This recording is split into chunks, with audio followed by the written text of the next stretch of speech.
Menurut kalian, kira-kira fenomena apa yang cukup berperan untuk merubah sejarah? Tentunya ada banyak sekali faktor yang dapat merubah jalan sejarah umat manusia, dan salah satunya yang cukup berpengaruh adalah faktor bencana alam. Meskipun masih diperdebatkan, namun faktor bencana alam merupakan salah satu faktor yang tidak bisa dihilangkan begitu saja dalam perubahan kondisi sosial, ekonomi, dan politik. Pada video sebelumnya, kita pernah membahas beberapa bencana besar yang mampu merubah kondisi global. Dan pada video kali ini, kita akan coba untuk merangkum beberapa bencana alam yang cukup berperan pada perubahan sejarah dunia. Dikutip dari liputan6.com, berikut ini adalah 5 peristiwa bencana alam pada masa lalu yang berdampak dan kemudian mengubah jalan sejarah dunia.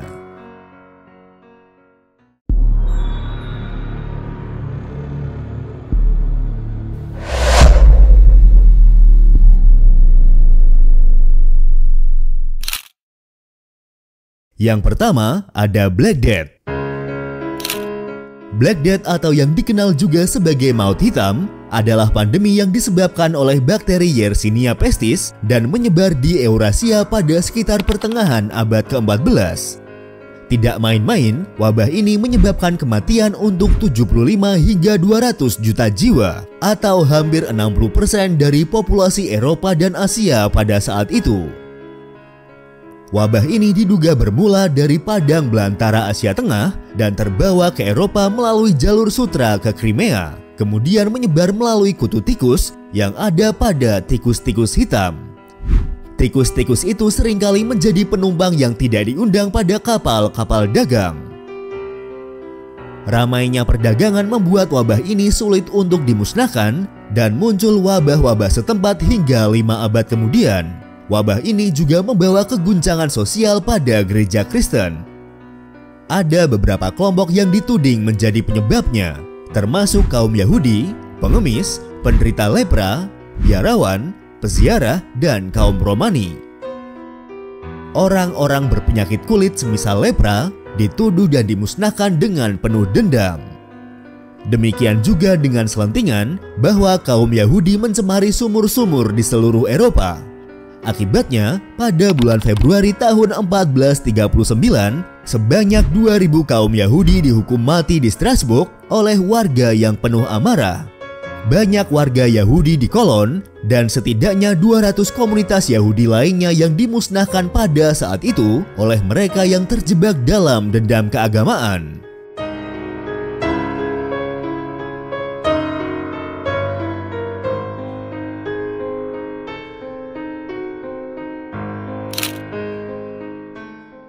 Yang kedua, ada bencana erupsi Kauai. Kauai adalah volcano dan kaldera bawah laut di Vanuatu yang terletak di salah satu kawasan gunung berapi paling aktif di dunia. Banyak terjadi erupsi bawah laut di tempat itu.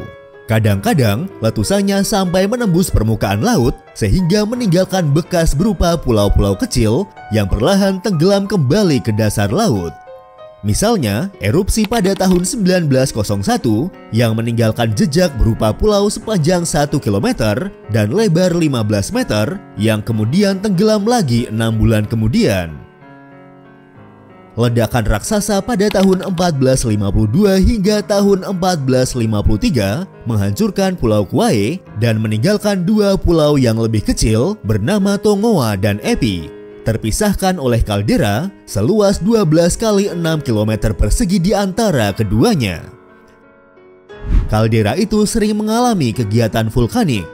Erupsi tersebut melepaskan sekitar 39 km kubik abu dan pulau itu amblas hingga 1100 meter di bawah permukaan laut. Letusan Kauai pada abad ke-15 itu sekaligus menjadi salah satu kejadian vulkanik terbesar dalam 10.000 tahun terakhir. Diperkirakan letusannya sendiri 6 kali lebih dahsyat daripada letusan Gunung Pinatubo di Filipina pada tahun 1991. Erupsi tersebut berkaitan dengan denyut kedua abad es kecil dan dirasakan di seluruh dunia sebagai pendinginan iklim. Hal tersebut ditengarai melalui tampilan cincin-cincin batang pohon, inti es di Greenland, dan sejumlah kegagalan panen yang tercatat dalam sejarah. Para penulis sejarah pada masa dinasti Ming menyebutkan tanggal kejadian secara khusus dengan menuliskan salju tiada henti yang merusak panen. Beberapa saat kemudian, ketika abu menghalangi sinar matahari, mereka menuliskan adanya salju setinggi beberapa kaki yang jatuh di 6 provinsi, menjadikan puluhan ribu orang membeku hingga tewas. Sesudah itu, ada lagi acuan kepada masa yang panjang, adanya hujan salju, laut membeku, dan warga yang meninggal karena kelaparan dan kedinginan. Tapi, korban terbesar adalah jatuhnya Kekaisaran Bizantium dengan dicaploknya Konstantinopel.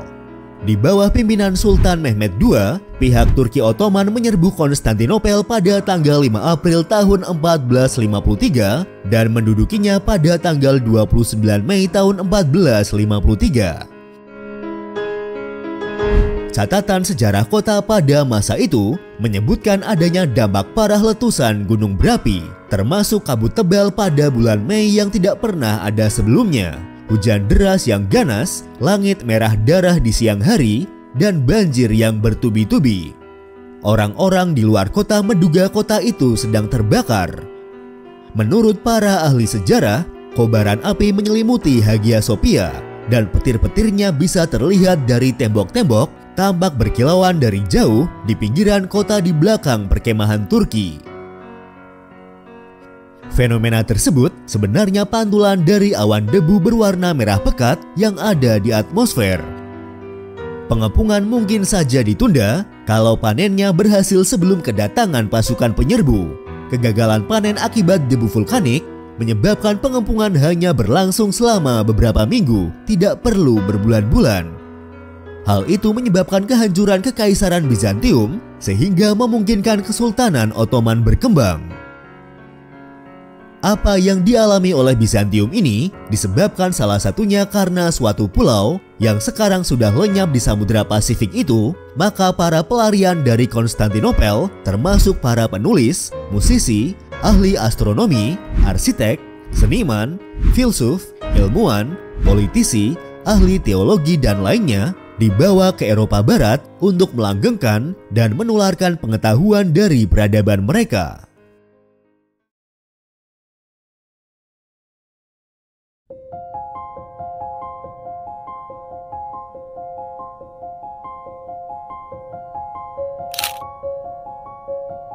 Selanjutnya ada gempa bumi Lisbon. Gempa bumi dan tsunami Lisbon adalah salah satu gempa terbesar yang terjadi, diduga pada magnitudo 9 menurut skala magnitudo gempa. Skala tersebut hampir setara dengan gempa dan tsunami Samudra Hindia pada tahun 2004. Gempa pada tahun 1755 bisa dibilang telah membinasakan Lisbon dengan korban jiwa sekitar 100.000 orang. Akibat dari gempa juga memunculkan rekahan-rekahan selebar 5 meter. Para penyintas yang selamat dari gempa segera bergegas ke kawasan pelabuhan yang relatif terbuka, tapi mendadak datang tsunami setinggi 30 meter. Gempa Lisbon terasa hingga ke Greenland, Finlandia, kawasan Karibia, dan Afrika Utara. Sementara itu, tsunami setinggi 20 meter menghantam Afrika Utara sehingga menghancurkan Barbados dan Martinique. Gelombang setinggi 3 meter mencapai Cornwall, Inggris. Dampak budaya peristiwa itu membawa perubahan hingga beberapa abad kemudian. Kejadian itu mengawali perbincangan kalangan cendekiawan pada masa itu terkait pengertian mendasar tentang dunia dan pengetahuan kita. Abad pencerahan berkaitan langsung dengan kejadian pada tanggal 1 November tahun 1755, yaitu Hari Raya Semua Orang Kudus.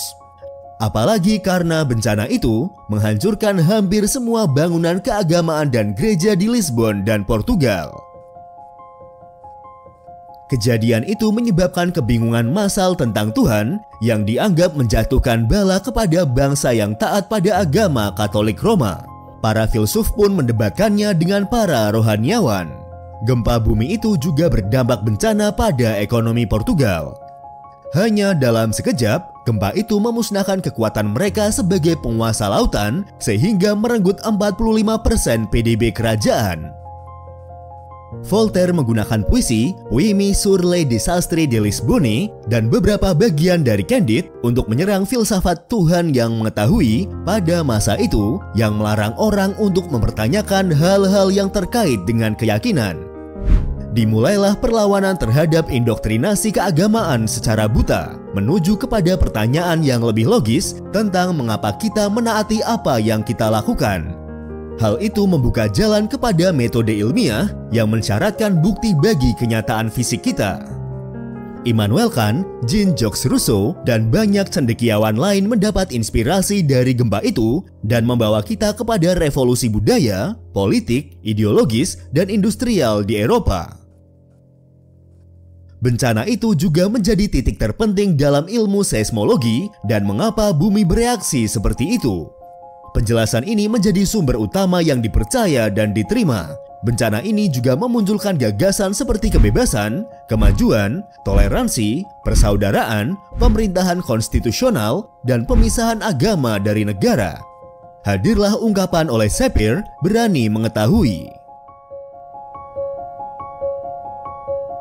Gagasan intelektual dan filosofis berdasarkan nalar merupakan akibat langsung dan tidak langsung terhadap gempa bumi besar itu sehingga mengguncang peradaban kita seperti halnya telah mengguncang Lisbon.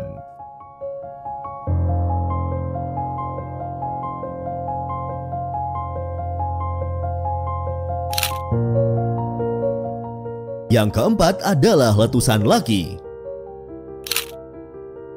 Patahan volcano Laki sepanjang 25 km di Islandia memiliki 130 cerobong vulkanik. Letusan terjadi di patahan itu pada tahun 1783 hingga tahun 1784 dengan kekuatan 6 VEI. Kira-kira 14 km kubik lava basal dimuntahkan saat itu bersama dengan awan beracun terbuat dari campuran sulfur dioksida dan asam hidroklorik yang menyebar ke seluruh dunia.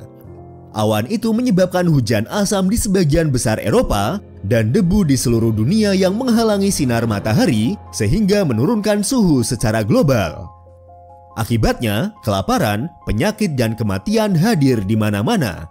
Bencana itu terjadi hanya beberapa tahun setelah bencana di Lisbon.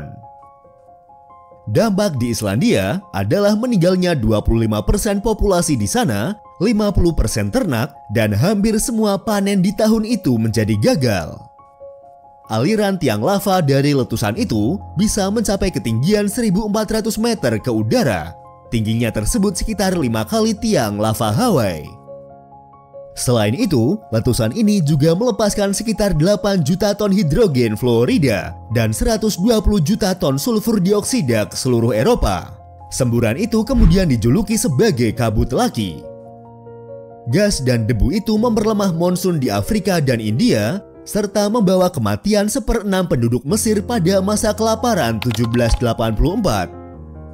Panen di seluruh Eropa mengalami kegagalan. Sulfur dioksida di udara juga menyebabkan penyakit pernafasan yang membawa kematian sekitar 23.000 orang di negara Inggris. Di Amerika, musim dingin paling ganas dan paling panjang yang pernah tercatat telah menunda penghentian Perang Revolusi Amerika karena para anggota Kongres terlambat datang ke Annapolis untuk memberikan suara pada Perjanjian Paris. Efek paling parah dari bencana tersebut adalah kelaparan dan penyakit yang menyebar di hampir seluruh Eropa, dan pemulihannya baru kira-kira 1 dekade kemudian. Ketika diberitahu bahwa rakyatnya kelaparan dan tidak punya makanan, Marie Antoinette diduga melontarkan ucapannya yang terkenal, yakni Kilsmen de la Brioche, yang jika diartikan dalam bahasa Indonesia berarti biarkan mereka makan kue. Kutipan tersebut diambil untuk mencerminkan ketidakpedulian sang putri terhadap para petani yang kelaparan atau pemahamannya yang buruk tentang penderitaan mereka. Prancis sudah babak belur setelah Perang 7 tahun. Kemudian, Perang Saudara Amerika menyebabkan mereka jatuh dalam utang yang dalam. Kelaparan akibat letusan Laki berbarengan dengan pajak yang tidak populer dan dampak pencerahan menjadi pendorong terjadinya revolusi Prancis. salah satu kejadian penting dalam sejarah manusia, sebagian disebabkan oleh bencana vulkanik di Islandia. Bencana itu memicu berkurangnya monarki absolut secara global dan menggantinya dengan republik dan demokrasi liberal. Hal itu juga menjadi inspirasi bagi gagasan-gagasan liberal dan radikal yang mengakibatkan tekanan kepada sistem feodal, emansipasi perorangan, dan pembagian lebih besar terhadap tanah, penghapusan hak istimewa keturunan ningrat, dan lahirnya kesetaraan. Pada akhirnya, semua itu mengarah kepada penyebaran liberalisme, radikalisme, nasionalisme, sosialisme, kapitalisme, feminisme, dan sekularisme.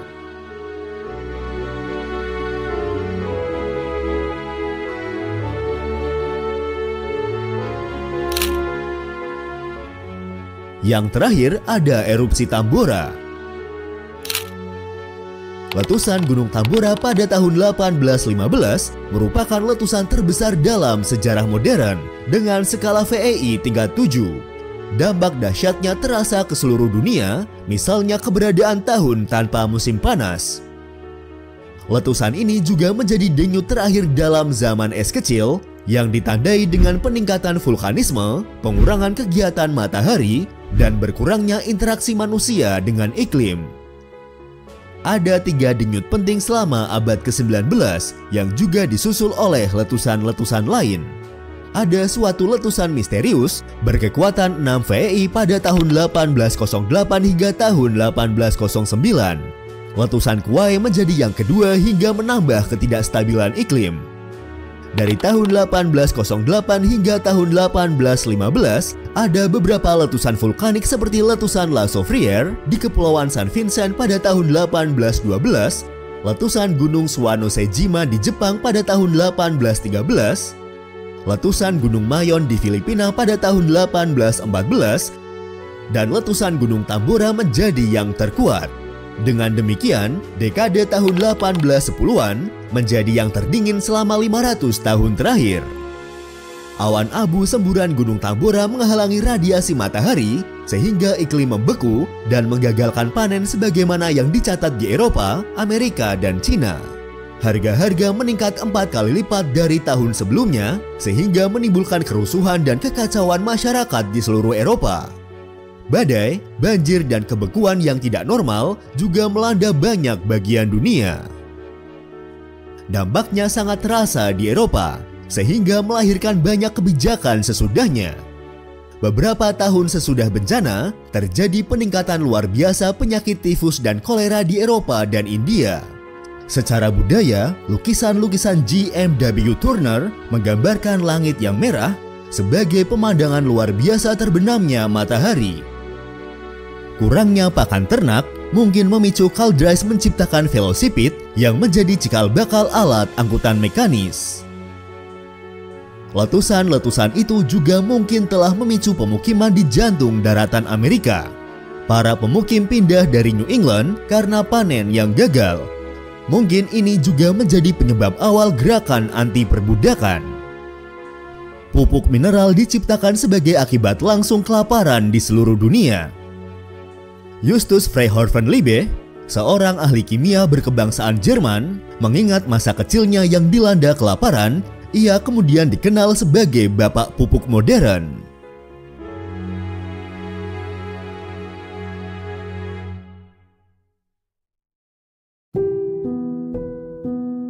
Itulah tadi sedikitnya 5 contoh bencana alam yang telah merubah sejarah dunia. Bencana alam telah mengubah jalan sejarah manusia. Walaupun tidak semua orang sepakat tentang dampaknya, namun kita juga tidak dapat menutup mata tentang adanya kaitan antara kejadian-kejadian alamiah itu dengan perubahan sosial ekonomi di masyarakat. Tak hanya menghancurkan dan merenggut korban jiwa, bencana-bencana alam menggiring kita kepada beberapa inovasi terhebat, kepada perang-perang saudara, guncangan politik, serta hancurnya atau berdirinya sebuah kerajaan. Demikian juga dengan hijrah besar-besaran, perselisihan budaya-budaya, dan akhirnya dunia yang kita kenal sekarang. Tentu saja, bencana alam menjadi bagian dari dinamika planet ini sejak awal pembentukannya, dan semua itu telah memberi pengaruh yang berdampak hingga saat ini. Terima kasih sudah menonton dan tunggu video dari kami selanjutnya.